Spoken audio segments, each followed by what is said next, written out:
and also within our marriage. Now, what about fun? How do we regain and enhance the fun in our marriage? You know, David and Claudia Arp remind us that fun in marriage is serious business. This quote reminds us that fun doesn't just happen. It requires planning, it requires time, and it requires being intentional. So the intentional couple develops and maintains intimacy and builds a sense of connection through planning and making conscious decisions. Some say, oh, that's not for me. I'm a spontaneous person. You can't plan for fun and intimacy. That just happens. Well, if it just happens for you, you know, that's terrific. Is there anyone here where it just happens? No? So we've got a room of about 100 people, and we're kind of proof of what I've seen in the counselling room as well, what we've seen in our own marriage, that we need to be intentional to have the greatest heights of fun and intimacy. And so if it happens for people, then that's terrific. But most of the time, if we don't plan it, it doesn't happen. And busyness and the web of life grows into our space for reflection and intimacy.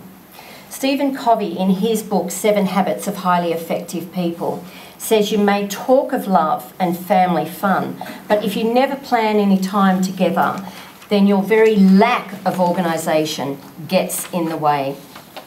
William Doherty, a researcher and author in the States, talks of developing marriage rituals, regular activities that enhance warmth and love. He encourages us to look upon rituals as a way of punctuating the daily routine of life with exclamation marks.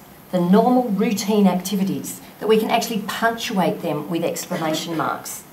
So to become a ritual, an activity needs to be repetitive, it needs to be coordinated, so discussed with each other and calibrated, and it needs to have significance, it needs to have meaning. So those 3 things are really important if you're developing a ritual to enhance your relationship.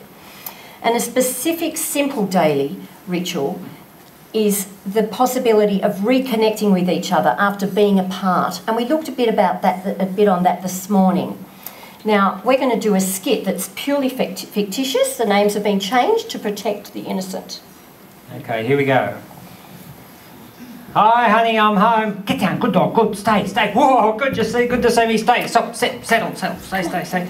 Hi, honey, I'm home. Where are you? Oh, get down. Kids, just stop arguing. Okay, what's happening? Just Hi, here I am. Watching the TV. Your dad's home. For heaven's sake, will you listen? Hi, how you going? Oh, gosh. You wouldn't believe the day I've had. Your kids have been obnoxious. Really obnoxious. I mean, did you bring the milk home?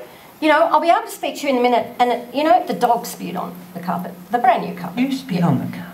Yes. Right, okay. Now, who was the one reconnecting there? The dog. That's right. She was consistent, enthusiastic, and the moment was meaningful for her. How different is that from when we were first dating, eh? That we're actually so pleased to see each other. We run to greet each other. We're so overjoyed. So we can try and work out how this could turn into a reconnecting ritual, so the returning person feels as welcome as the dog makes us. Now, we started off with like reconnecting koala, but that didn't work out because we found they just ate leaves and slept, so that wasn't the go, okay? So then we had to get a golden retriever puppy. And here's Heather and Sasha, and she's being trained to be a connecting ritual puppy. And now Heather's got this new technique. I compete with Sasha to see who can get to the door first and provide the warmest welcome. That's right. Yeah? So, yeah, that's my goal. That's your goal, that's right. So there's lots of other connection rituals, and we're going to stand up and practice one of these in a minute.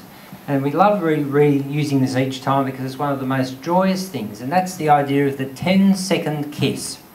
And there's a whole book written about that, and it explains the fact that if a couple says hello and goodbye with each other with a 10-second kiss, the warmth and the security in their marriage escalates dramatically. Now we see Heather trying the 10-second kiss here. Okay? All right? So, John wouldn't stand still long enough.